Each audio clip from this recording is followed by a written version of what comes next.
기도하겠습니다. 사랑과 은혜 하나님, 오늘도 새날을 허락하시고 하루의 시작을 말씀과 기도로 시작하게 하심에 감사드립니다.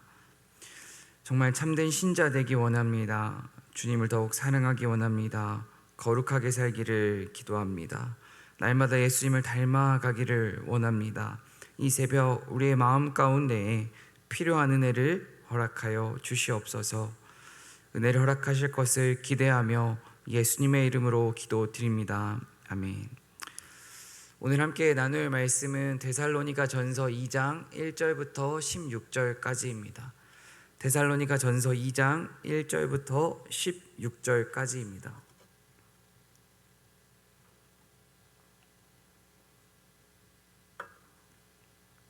한 절씩 교독하도록 하겠습니다. 형제들아, 우리가 너희 가운데 들어간 것이 헛되지 않은 줄을 너희가 친히 아나니,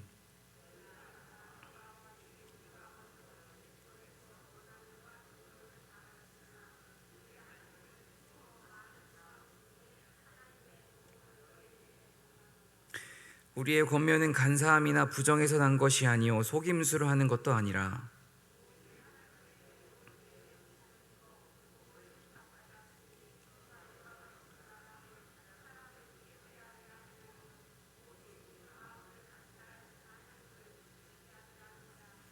너희도 알거니와 우리가 아무 때에도 아첨하는 말이나 탐심의 탈을 쓰지 아니한 것을 하나님이 증언하시느니라.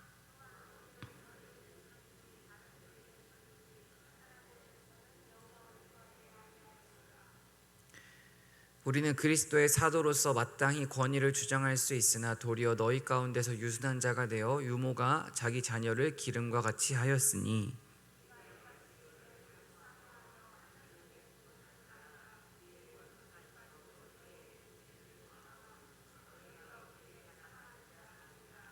형제들아, 우리의 수고와 애쓴 것을 너희가 기억하리니 너희 아무에게도 폐를 끼치지 아니하려고 밤낮으로 일하면서 너희에게 하나님의 복음을 전하였노라.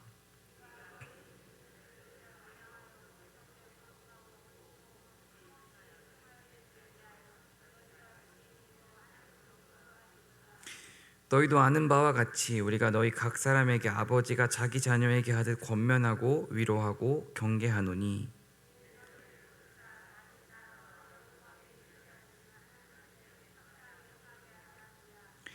이러므로 우리가 하나님께 끊임없이 감사함은 너희가 우리에게 들은 바 하나님의 말씀을 받을 때에 사람의 말로 받지 아니하고 하나님의 말씀으로 받음이니 진실로 그러하도다. 이 말씀이 또한 너희 믿는 자 가운데에서 역사하느니라.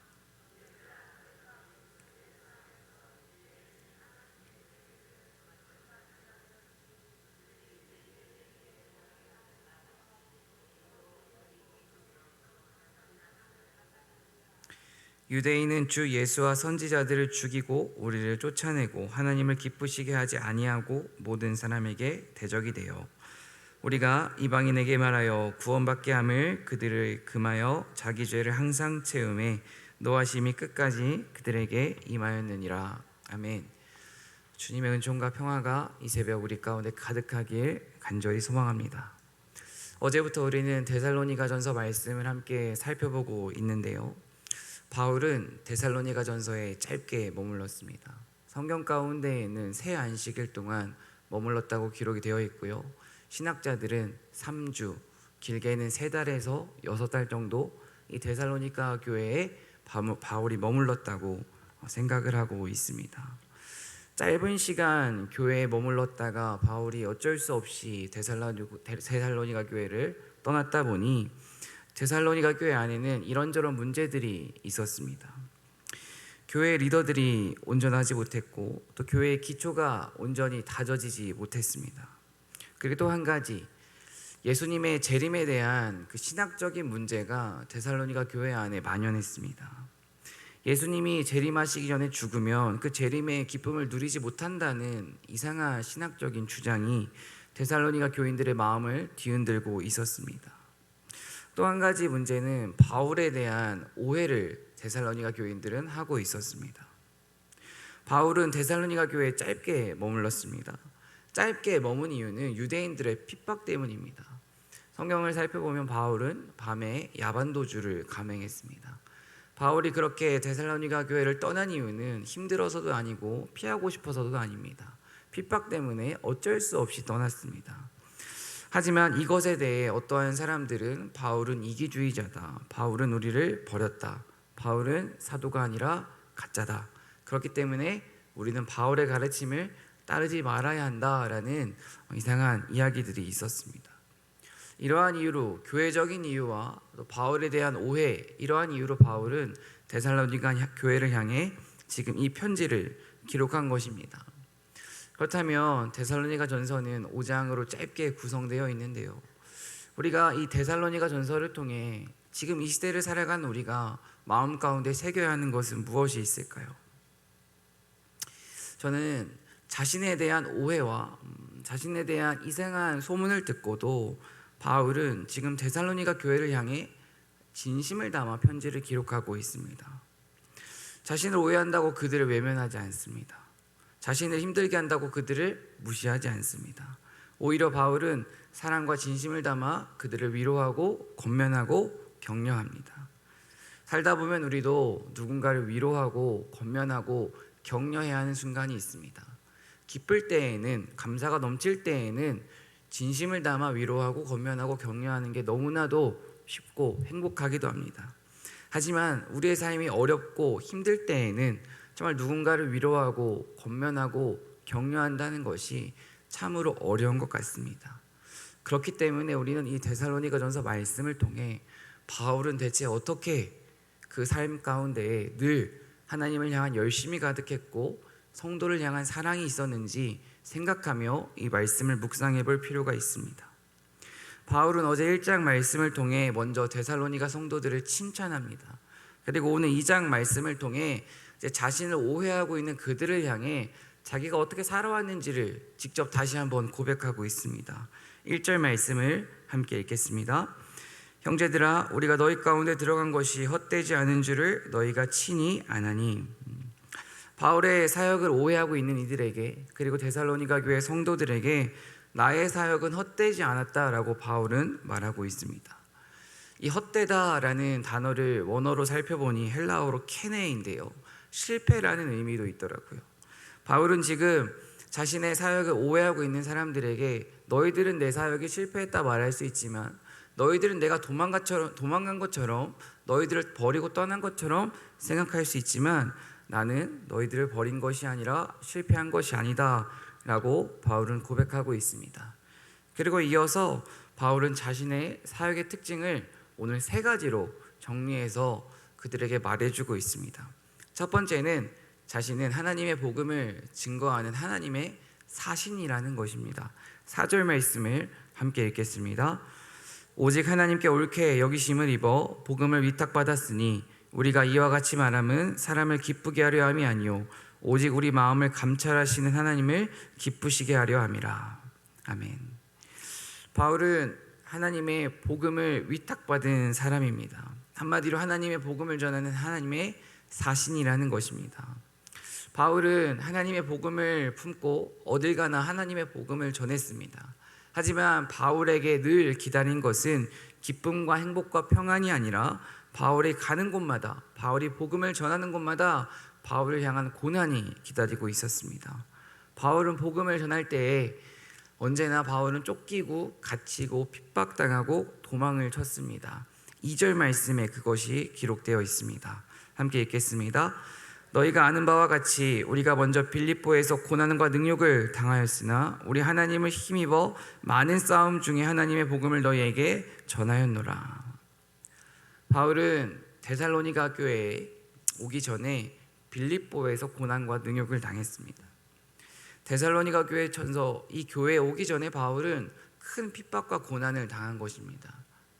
하지만 그럼에도 불구하고 바울은 복음 전하기를 포기하지 않았습니다. 고난과 핍박을 당했지만 거기서 멈추지 않고 바로 데살로니가 교회로 전도 여행을 왔고, 그 열매를 바울은 지금 이야기를 통해서 들었습니다. 한 가지 마음 가운데 질문이 생겼습니다. 대체 바울이라는 사람은 어떻게 복음을 전할 때 많은 고난과 핍박이 있었는데 그 하나님의 사신으로 어떻게 한결같이 끝까지 살아갈 수 있었을까? 특별히 저는 오늘 이 말씀 가운데 그 이유를 한 가지 발견했습니다. 바울은 자신의 사역의 목적이 분명했습니다. 삶의 이유와 목적이 바울은 너무나도 뚜렷했습니다. 바울의 사역의 목적은 사람을 위하지 않았습니다. 4절 말씀을 살펴보면 바울은 하나님을 기쁘시게 하기 위해 자신의 사역을 온전히 감당했습니다. 살다 보면 사람의 뜻대로 무엇을 하고자 할 때가 있습니다. 사람의 마음을 기쁘게 하기 위해 노력할 때가 있습니다. 하지만 사람의 만족에는 온전한 만족이 없는 줄로 믿습니다. 사람의 마음을 행복하게 한다는 것은 사실 교만한 것이고 불가능한 것입니다. 우리가 살아갈 때 사람의 마음을 행복하기 위해서 살아가면 불행할 수밖에 없습니다. 사람의 눈치를 보며 살아가면 늘 흔들릴 수밖에 없습니다. 하지만 하나님께서 우리에게 선물로 주신, 진리로 주신 말씀을 기준으로 하나님을 앞에 두고 살아가면 우리는 불행한 것이 아니라 아름답고 행복하게 살아갈 수 있습니다. 이것을 믿고 살아가는 저와 여러분 되길 간절히 소망합니다. 3절입니다. 우리의 권면은 간사함이나 부정에서 난 것이 아니요 속임수로 하는 것도 아니라. 바울은 사람의 마음을 기쁘게 하기 위해 사람의 눈치를 전혀 보지 않았습니다. 또한 속임수를 사용하지도 않았습니다. 오직 하나님의 복음을 전하는 그 하나님의 사신답게 하나님을 의식하며 하나님의 말씀을 있는 그대로 전했습니다. 5절과 6절입니다. 너희도 알거니와 우리가 아무 때에도 아첨하는 말이나 탐심의 탈을 쓰지 아니한 것을 하나님이 증언하시느니라. 또한 우리는 너희에게서든지 다른 이에게서든지 사람에게서는 영광을 구하지 아니하였노라. 바울은 누군가의 비위를 맞추기 위해 하나님의 말씀을 듣기 좋게 꾸미지도 않았습니다. 또 사람의 마음을 불편하게 할 만한 그 하나님의 말씀을 빼내지도 않았습니다. 사람들을 하나님의 말씀으로 현혹해서 자신의 인기와 자신의 영광을 구하려 하지도 않았습니다. 바울은 오직 자기 자신이 하나님께 받은 은혜와 사랑을 기억하면서 그 받은 은혜와 사랑을 그대로 온전하게 전하기 위해 늘 발버둥 쳤습니다. 특별히 저는 5절 말씀을 보며 참 은혜가 되었습니다. 하나님이 증언하시느니라. 바울은 자신의 삶을 보며 하나님이 알고 있다라고 말을 합니다. 사람은 우리의 진심을 모를 수 있습니다. 사람들은 내 마음을 이해하지 못할 수 있습니다. 하지만 하나님은 우리의 진심을 이미 다 알고 계신 줄로 믿습니다. 하나님은 우리의 기도를 이미 다 듣고 계신 줄로 믿습니다. 사람은 이해하지 못하고 사람은 내 이야기를 들어주지 않을지라도 하나님은 내 마음을 이미 다 알고 계신다는 것을 기억하며 정말 하나님 보시기에 아름다운 삶을 살아가는 저 여러분 되길 소망합니다. 특별히 우리가 이 말씀을 묵상하며 우리가 살아가는 이유와 목적에 대해 한번 질문을 해보아야 하는데요. 정말 우리가 살아가고 있는 이유와 목적이 무엇입니까? 나의 행복을 위함입니까? 하나님의 영광을 위함입니까? 나의 만족과 행복을 위해 신앙생활을 하면 늘 기복적일 수밖에 없습니다. 기도응답이 이루어지면 당연히 신앙에 있어 열심히 생길 수밖에 없습니다. 반대로 기도응답이 이루어지지 않으면 신앙생활에 있어 힘이 붙일 수밖에 없습니다.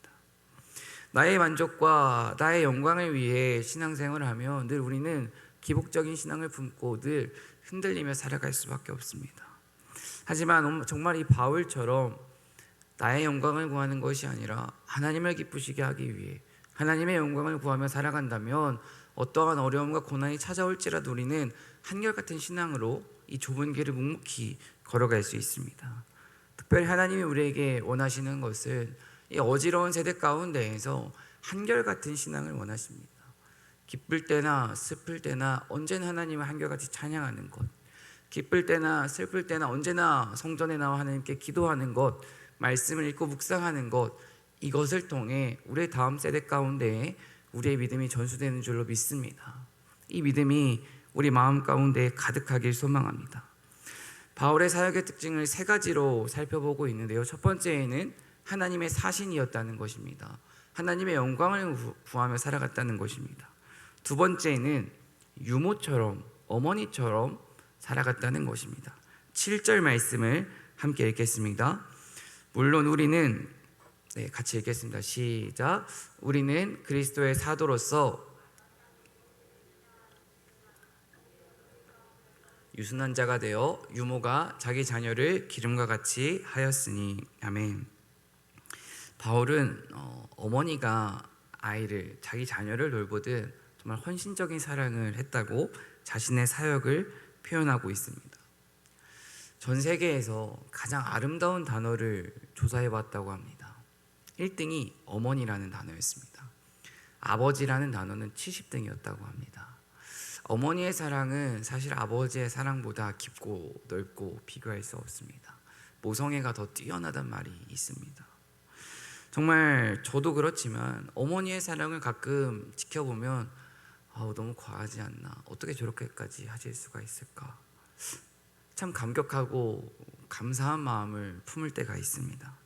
지금 바울은 자신의 사역을 어머니의 사랑에 비유하고 있습니다. 나는 정말 너희들을 위해 내 목숨도 기쁘게 내어줄 수 있다 말하며 어머니처럼 나는 너를 사랑했다 말하는 것입니다. 사랑하는 성원교회 성도 여러분, 사람은 떠날 수 있지만 사랑은 절대 잊혀지지 않습니다. 우리가 이 세상을 살아가면서 주어진 상황과 환경을, 또 내 가정의 자녀들과 우리 목장의 식구들을, 교회의 성도들을 어떻게 대하고 있는지 돌아보길 소망합니다. 정말 진정 바울처럼 사랑하고 있는지, 아니면 상황과 환경에 따라 사랑했다가 사랑하지 않았다가 하고 있지는 않은지. 하나님께 받은 사랑을 기억하며 살아가는 사람은 정말 세상이 감당할 수 없는 사랑의 사람으로, 또 믿음의 사람으로 이 세상 가운데, 이 세상을 살아갈 수가 있습니다. 그리고 정말 바울은 어머니처럼 그 깊은 사랑으로 사역을 감당했기 때문에 가는 곳마다 열매와 부흥을 경험할 수 있었습니다. 우리 삶에 열매가 없다면, 부흥이 없다면, 부흥이란 수적인 부흥도 말하지만 죽은 영혼이 다시 살아나는 것도 진정한 부흥입니다. 우리의 가정과 내 삶 가운데 메마른 영혼이 다시 뜨거워지고 마른 것들이 다시 살아나는 그런 부흥과 기쁨이었다면 가장 먼저 하나님과의 관계를 살펴보아야 합니다. 또 한 가지, 내가 정말 하나님께 받은 사랑과 은혜를 기억하고 있는지, 그 첫사랑의 간격을 정말 잊지는 않았는지 돌아보셔야 합니다. 하나님께 받은 그 사랑을 기억하며 어머니의 사랑으로 정말 이 세상을 살아가길 간절히 소망합니다. 바울 사역의 세 번째 특징은 아버지처럼입니다. 아비처럼이라고 기록되어 있는데요, 11절 말씀을 함께 읽겠습니다.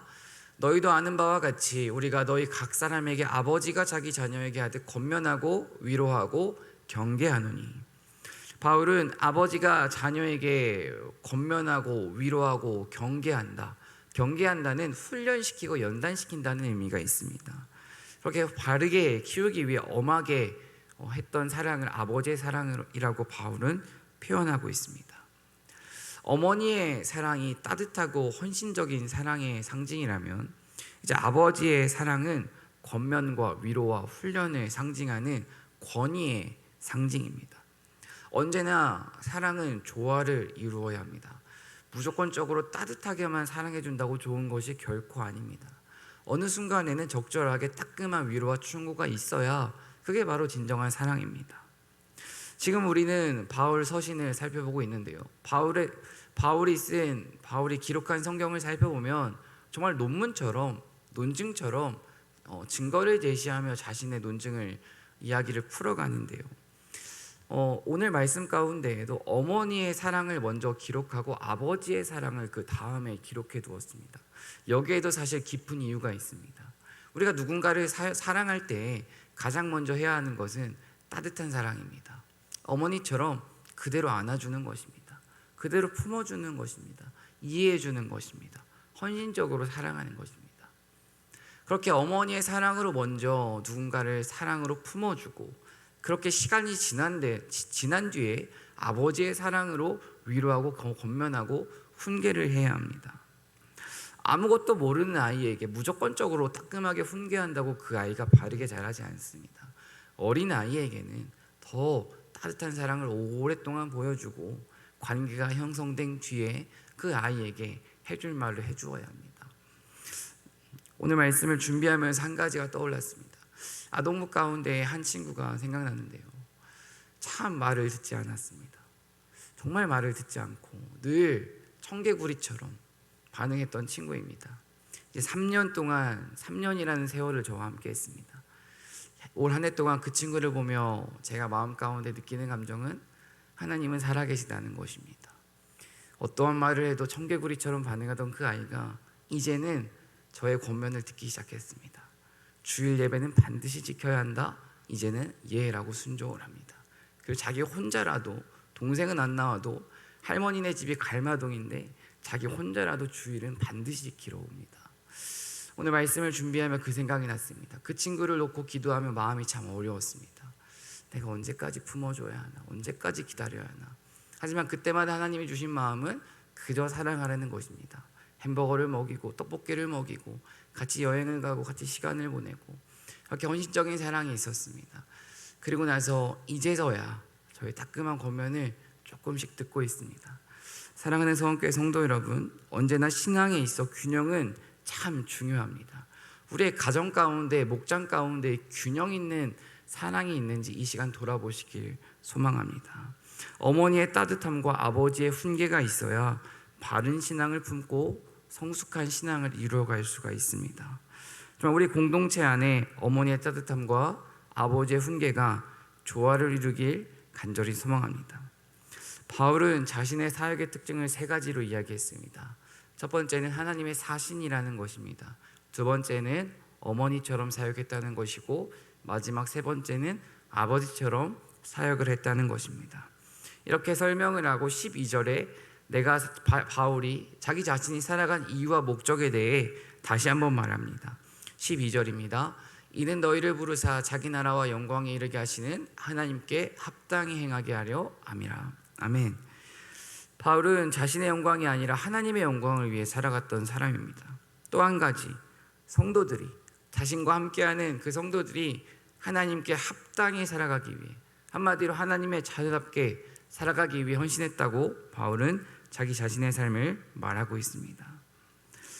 특별히 우리가 늘 마음 가운데 품고 살아가야 하는 것은, 진정한 거룩이라는 것은 나만 성경 읽고 나만 기도하고 나만 찬송하는 것이 아니라는 것입니다.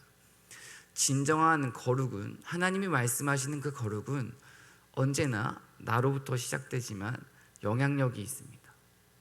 내가 말씀 보고 기도하고 찬양해서 나 혼자 행복 누리는 것은 사실 거룩이 아닙니다.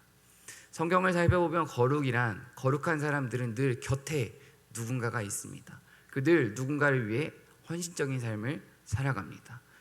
거룩이란 나의 신앙만을 이야기하는 것이 아니라 나의 바른 신앙을 통해 공동체, 나와 함께하는 가족과 교회 구성원들이 더 나은 신앙으로 나아갈 수 있게끔 하는 것이 바로 진정한 거룩입니다.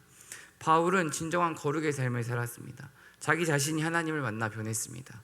자신의 삶을 통해 또 누군가를 변화시키고 선한 영향력을 이루고 있습니다. 그런데 중요한 것은 바울의 삶의 기준 가운데 한 가지는 코람데오, 하나님 앞에서 살아갔다는 것입니다. 하나님 앞에서 살아간다는 그 코람데오라는 것은 기준이 분명하다는 것으로 이해하면 좋습니다. 바울은 자신의 삶의 기준이 분명하고 뚜렷했습니다. 삶의 기준이 하나님에게 있었습니다. 사랑하는 성원교회 성도 여러분, 기준이 있는 사람은 아무리 어려운 일이 찾아와도 흔들릴 수는 있지만, 쓰러질 수 있지만 결국 다시 일어설 수 있습니다. 반대로 삶의 기준이 없는 사람은 늘 상황과 환경에 따라 이리저리 흔들리고 넘어지고 쓰러지고 다시 일어서기가 정말로 힘듭니다. 바울은 삶의 기준이 분명했기에, 그리고 삶의 기준이 분명한 것을 데살로니가 교회 성도들에게도 보여주고 있기 때문에 그들은 어려운 가운데에서도 하나님을 향한 믿음과 신앙을 잃지 않을 수 있었습니다.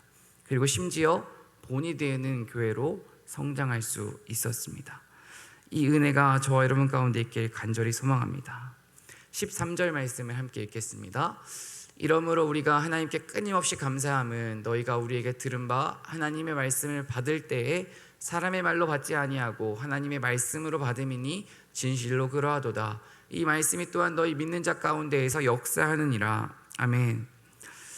데살로니가 교회가 무너지지 않고 고난 가운데에서 소문난 교회가 될 수 있었던 이유는 그들은 하나님의 말씀을 사람의 말이 아니라 하나님의 말씀으로 붙잡았습니다. 하나님께서 우리에게 이야기를 말씀하시는 방법은 참 다양하다는 것을 우리는 알아야 합니다. 첫 번째, 하나님은 말씀을 통해서 우리에게 언제나 말씀하십니다.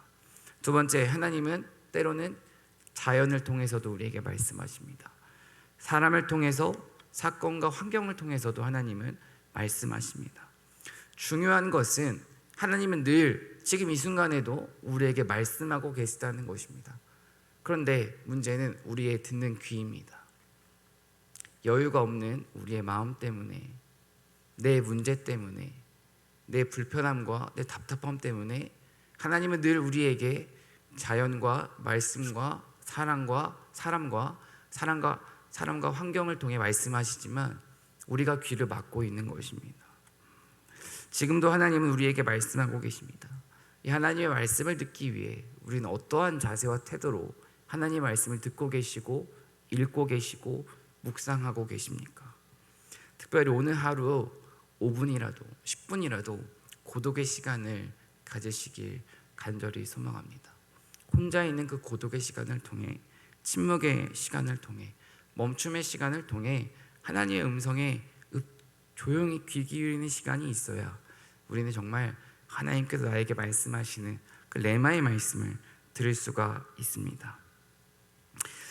우리는 오늘 데살로니가 전서 2장 말씀을 쭉 살펴보았는데요, 짧은 내용이 아니라 사실 너무 긴 내용입니다. 2장의 말씀을 통해 우리가 알 수 있는 것은 바울의 삶은 사람을 신경 쓰지 않고 하나님의 영광을 구했다는 것을 알 수 있습니다. 한마디로 바울은 하나님이 기뻐하시는 삶을 살았습니다. 또 한 가지, 바울은 하나님이 인정하시는 삶을 살았습니다. 사랑하는 성원교회 성도 여러분, 하나님께서 기뻐하시고 하나님이 인정하시는 삶을 산다는 것은 넓은 길과 편안한 길이 아니라 좁은 길과 어려운 길임을 이 새벽 마음 가운데 꼭 새기시길 간절히 소망합니다.